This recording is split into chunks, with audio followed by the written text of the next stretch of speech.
Thank you for joining me today. It's Brian Gubernick, and welcome to the No Days Off podcast, where we believe that every single day brings a new opportunity to get better.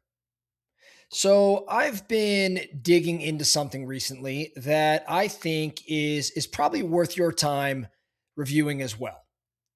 Every year, Berkshire Hathaway, you may remember Berkshire Hathaway as Warren Buffett's company, he and Charlie Munger. Every year they put out their shareholder letter, and their investors read it, and other business CEOs read it. Business schools usually teach on it, and it's one of the most followed documents probably in business. And again, I look at it every single year. This year was pretty unique though. It was pretty different because Warren Buffett did not write it. For the first time in I think about 60 years, someone else actually wrote the letter, and that someone else was Greg Abel. Greg Abel is the new CEO of Berkshire Hathaway. And what Greg Abel chose to lead with in his very first letter, I think is really worth paying attention to. It certainly caught my attention because he didn't so much talk about strategy, and sure they include earnings, but he didn't go too deep around that. He didn't talk about their stock portfolio. He focused quite a bit on one word, and that one word was integrity. And I think there's a lesson here for all of us. First thing that Abel writes that I want to highlight. He says that integrity is not a quality you admire on a shelf. It has to be earned, re-earned, and maintained every single day. Earned, re-earned every single day. I think most of us treat integrity like it's a credential or a characteristic. Like we did this right thing maybe once, and now we have it. Now we have integrity.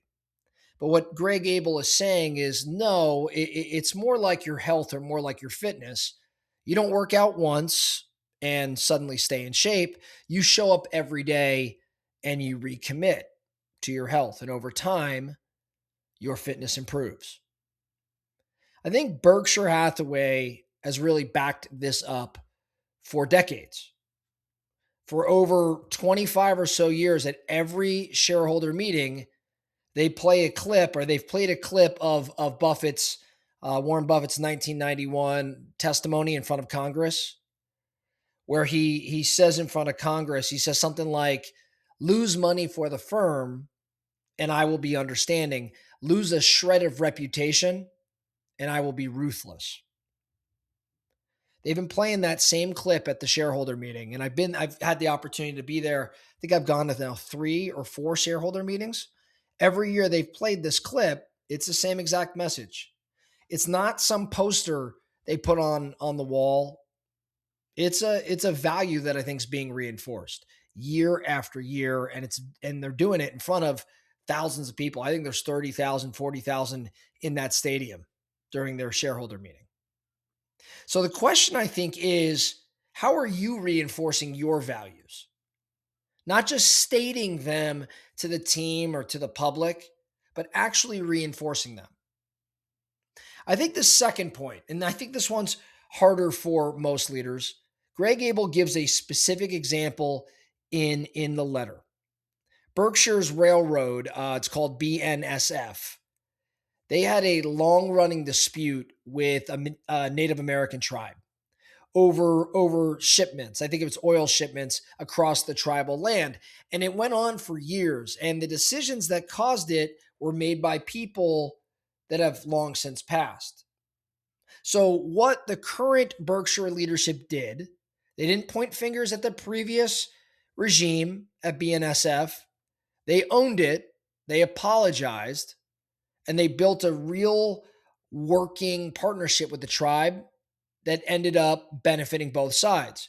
And so Abel writes in the letter, when we fail, we will say so. And that's the whole playbook. Say it, fix it, and then move on.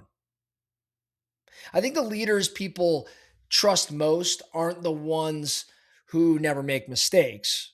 They're the ones who own their mistakes And they own them quickly and they own them cleanly, I would say. There's not spin, there's not deflection. They say like, "Hey, we got it wrong and here's what we're going to do about it." So the question I'd ask you is how fast do you do that with your team or your company or your clients or your partners? The last point that Abel makes in this letter, probably the most important. Greg Abel opens the letter up talking about culture. And he references something that Charlie Munger, Warren's partner, said to him directly in 2021. He said 5 words.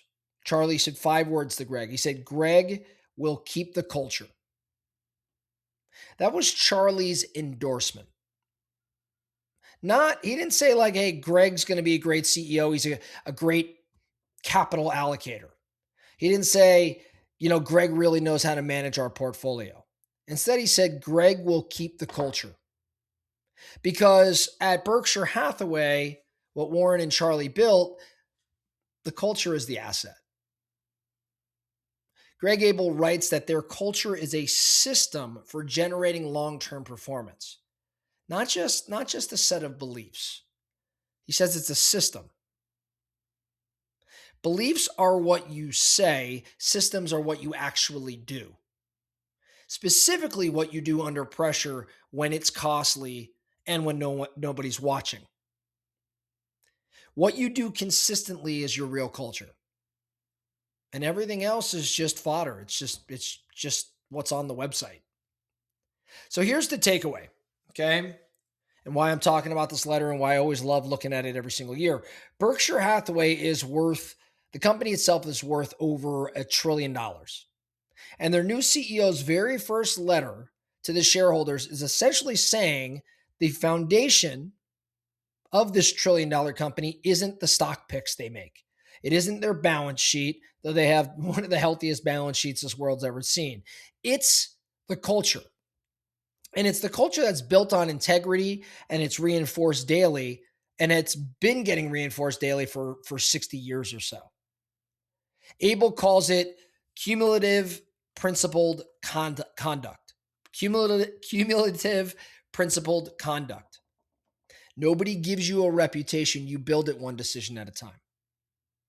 So here's your action item this week. I want you to find one place in your business or your life where you've maybe been avoiding some accountability.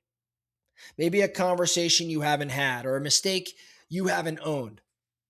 Maybe it's a standard that you let slide. You probably know what it is. This week, I want you to address it. I want you to own it. I want you to fix what you can fix, or I want you to recommit.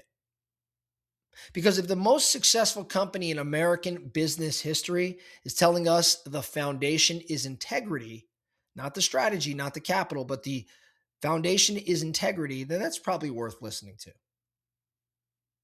That's all I have for you today. The No Days Off podcast. Thank you so much for listening.